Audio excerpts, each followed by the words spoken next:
Oke, selamat malam Ibu Robita dengan Ibu Febrina. Terima kasih atas kesempatan yang diberikan kepada kami, yaitu grup DLEA 2, yaitu Mas Dewa Brata, Mbak Nisrina, saya Rahdianto, dan juga Mbak Aufa, dan juga Mas Asep. Kali ini kami akan mempresentasikan hasil penelitian ilmiah kami tentang analisis kepuasan pelanggan e-commerce, yaitu lebih detail untuk pengguna TikTok Shop. Kenapa kami membahas TikTok Shop? Karena memang pada akhir-akhir ini TikTok Shop ini cukup marak ya, dan juga semakin banyak digunakan oleh para customer-customer, dan juga tentunya di zaman millennials ini sudah tidak asing lagi untuk belanja menggunakan platform elektronik seperti Tokopedia dan juga Shopee dan juga Lazada. Oleh karena itu, TikTok pun mengambil kesempatan untuk menggunakan platform tersebut, platform media sosial ini menjadi sebuah platform e-commerce seperti itu. Dan hal ini membuat kami tertarik untuk menganalisa lebih lanjut untuk kepuasan pelanggan dari pengguna TikTok Shop. Karena kalau kita lihat sendiri dari Play Store, untuk ratingnya di sini cukup tinggi, tetapi ada banyak yang juga memberikan rating rendah. Oleh karena itu, kita akan membahas lebih lanjut perihal kepuasan pelanggan terhadap pengguna TikTok Shop ini. Oke, kemudian apa hubungannya platform media sosial dengan pembelian? Nah, di sini pengaruh platform media sosial ini cukup tinggi ya, karena memang TikTok ini sebelumnya adalah media sosial dengan penggunanya yang cukup banyak, sampai jutaan, dan memang di akhir-akhir ini cukup marak untuk para penggunanya dari kaum-kaum millennials atau Gen Z. Nah, oleh karena itu, mmm, TikTok melihat bahwa ini adalah kesempatan bahwa bisa dikembangkan menjadi sebuah aplikasi e-commerce, di mana mereka akan menjadi platform untuk para penjual-penjual untuk melakukan penjualan secara online. Dan kemudian untuk TikTok sendiri, di sini dia menggunakan analisis big data. Jadi mereka sudah punya seperti algoritma sendiri yang membaca preference dari video yang memang diinginkan untuk ditonton oleh para si customer-customer itu. Dan mereka tinggal membelokkan algoritma itu menjadi produk-produk yang membuat atau customer itu tertarik terhadap produk apa. Nah, jadi ini akan lebih mudah dibandingkan dengan platform e-commerce yang lainnya seperti Tokopedia, Lazada, dan juga Shopee, di mana mereka sebelumnya belum memiliki basis untuk media sosial, di mana algoritma mereka harus nge-build sendiri, dan mereka harus mendalami user experience dalam beberapa waktu untuk menemukan produk-produk yang memang diminati oleh si customer tersebut. Berbeda dengan TikTok. TikTok sudah punya algoritma sendiri. Once mereka join atau download aplikasi TikTok Shop, mereka akan integrated kepada TikTok atau aplikasi TikTok sosial media tersebut, dan si algoritma itu akan membaca preference produk-produk yang akan dibeli. Misalkan contoh, kalau misalkan saya lebih suka olahraga renang gitu ya. Nah, nanti akan automatically si TikTok Shop itu akan mengeluarkan atau menampilkan pada laman utamanya di depan adalah produk-produk yang berhubungan dengan renang, seperti itu. Dan kemudian hal ini juga relevan dengan teori perilaku konsumen yang dijelaskan oleh Schiffman dan Canuck tahun 2007 pada bukunya, itu sangat nyata. Jadi oleh karena itu strategi personalisasi dan responsivitasnya terhadap uh, unique needs dari si customer tersebut itu ya, atau pelanggan, itu menjadi kunci kepuasan pelanggan yang lebih baik untuk TikTok Shop tersebut. Nah, oleh karena itu kita coba melakukan survei yang nanti akan dijelaskan pada slide berikutnya, di mana mungkin ada beberapa perbaikan-perbaikan yang bisa dilakukan oleh TikTok Shop sehingga TikTok Shop ini bisa menjadi lebih baik lagi ke depannya. Oke, oleh karena itu bisa dilanjutkan oleh Mbak Alfa. Waktu dan tempat dipersilakan. Silakan Mbak Alfa.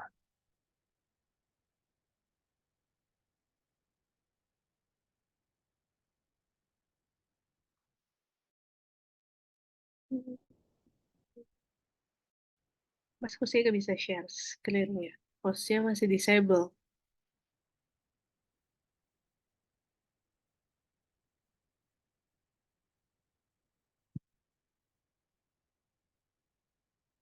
Oke, untuk selanjutnya terdapat analisis mendalam terhadap kepuasan pelanggan. Yang pertama, sosiodemografis, yaitu perbedaan di dalam kepuasan pelanggan dapat diatribusikan pada faktor-faktor sosiodemografis seperti jenis kelamin, pendidikan, dan pekerjaan. Lalu yang kedua, terdapat perilaku konsumen, di mana strategi personalisasi dan responsivitas terhadap kebutuhan unik pelanggan menjadi kunci dalam mencapai kepuasan pelanggan yang lebih baik di TikTok Shop. Dan yang terakhir, terdapat penggunaan platform sosial media. Platform ini menghadirkan baru dalam interaksi pelanggan dengan merek yang melibatkan konten, pengguna, dan promosi yang dapat mempengaruhi keputusan pembelian. Lalu selanjutnya, metode penelitian yang digunakan kuantitatif. Studi ini melibatkan 55 responden yang telah mengisi kuesioner yang telah disebar yang merupakan pengguna TikTok Shop. Aplikasi TikTok Shop di Store mendapatkan sebesar sebanyak 85.000 review. Lalu, metode penelitian yang kami gunakan adalah kuantitatif dengan data yang dikumpulkan aplikasi TikTok Shop, platform, dan survei menggunakan kuesioner. Untuk selanjutnya dapat dilanjutkan oleh rekan saya, Mbak Nisli. Waktu saya persilahkan.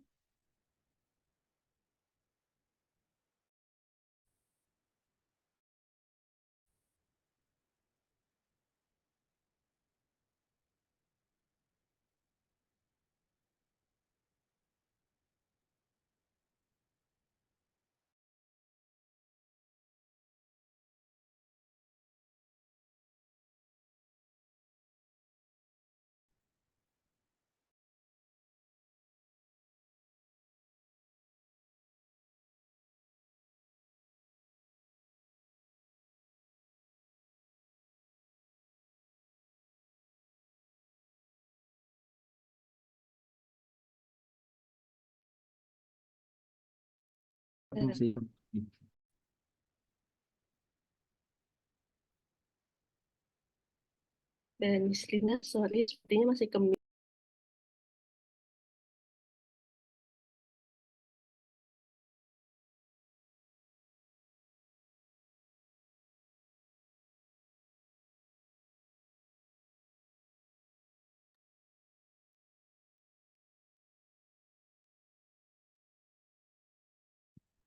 Oke, berikut ini merupakan beberapa penelitian yang berikut ini merupakan beberapa pertanyaan yang kami berikan kepada responden, yaitu ada seberapa sering menggunakan TikTok, seberapa puas pengguna menggunakan TikTok, terus dan ada juga bagaimana pendapat tentang dan informasi yang diberikan TikTok Shop atau promosi ataupun penawaran yang diberikan. Oke, selanjutnya temuan penelitian ini akan dibahas lebih dalam rekan saya, yaitu Mas. Ya, waktu kami sorry. Untuk itu kami persilahkan.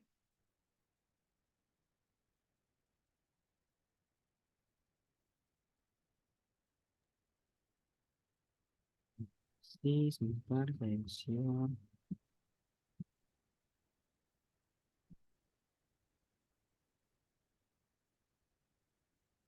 Oke. Terima kasih Mbak Nisrina atas waktunya dan penjelasannya. Berikutnya akan masuk ke temuan penelitian. Jadi dari hasil survei yang sudah kami berikan ke 55 responden, kita menemukan ada 3 temuan penelitian. Yang pertama itu faktor-faktor sosiodemografis. Yang sudah tadi dijelaskan oleh Mbak Aufa, sosiodemografis berbeda mulai dari jenis kelamin, pendidikan, dan pekerjaan. Dan juga berikutnya itu ada perilaku konsumen. Perilaku konsumen di sini kita tidak bisa melihat karakteristik individu tersebut, melainkan semua responden tersebut yaitu berbeda-beda karakteristiknya. Seperti pekerjaan mulai dari pelajar hingga wira swasta, dan juga mereka beda aslinya, dan pastinya konsumsi pembelian yang mereka beli yaitu pasti berbeda-beda. Yang di sosial di sini sangat berbeda dari platform e-commerce yang lain. TikTok Shop ini hubungan antara media sosial dan e-commerce. Jadi menurut kami media sangat menguntungkan bagi shop tersebut. Jadi media sosial itu adalah sarana untuk promosi dan juga bisa menggait pelanggan lebih mudah dan dapat langsung masuk ke e-commerce, ke TikTok Shop tersebut, dan dapat mulai pembelian secara langsung.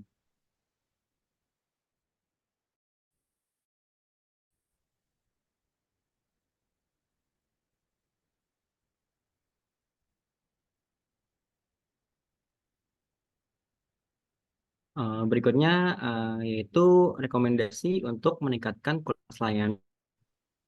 Di sini ada 3 rekomendasi yang sudah kita berikan, yang mungkin sebagai masukan untuk sebagai e-commerce. Yang pertama itu responsivitas layanan pelanggan, harus mengoptimalkan kecepatan untuk memperlancar proses pembelian di aplikasi hingga pengiriman di dalam aplikasi aman. Itu sangat penting untuk kepuasan pelanggan. Yang kedua itu produk. Dari hasil survei, beberapa kualitas produk yang tidak aslinya.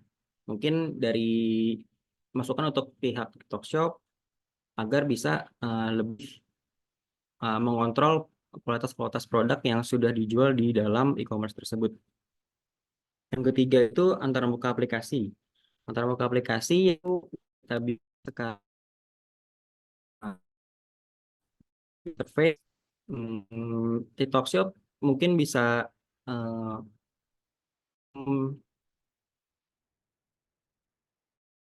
lebih mudah pelanggan dalam berselancar dalam aplikasi tersebut, mulai dari melihat di media sosial hingga checkout atau pembelian barang. Dan juga user interface mungkin bisa lebih ke estetika pada menu di dalam aplikasi tersebut. Selanjutnya akan saya berikan ke Pak Asep, dan dipersilakan. Terima kasih Mas Dewa. Tadi dibuka Mas Radian, dilanjut Mbak Aufa dan Mbak Nisrina. Berikutnya akan saya share screen slide terakhir. Mas Dewa boleh di take down terlebih dahulu. Ya, jadi karena kami pengguna TikTok yang sangat aktif, kami biasa juga di TikTok, tentu saja kami berlima. Tentu saja penelitian ini sangat kami kuasai, kira-kira begitu. Nah, ini chart yang kami warna-warni begini. Kalau satu warna nanti takutnya dipikir lagi kampanye ya, musimnya lagi begitu.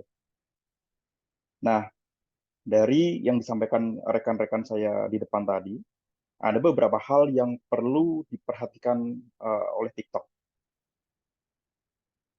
Ada 4 hal yang perlu diperbaiki. Yang pertama, yang tertinggi adalah mengenai kemudahan menu dan tampilan aplikasi.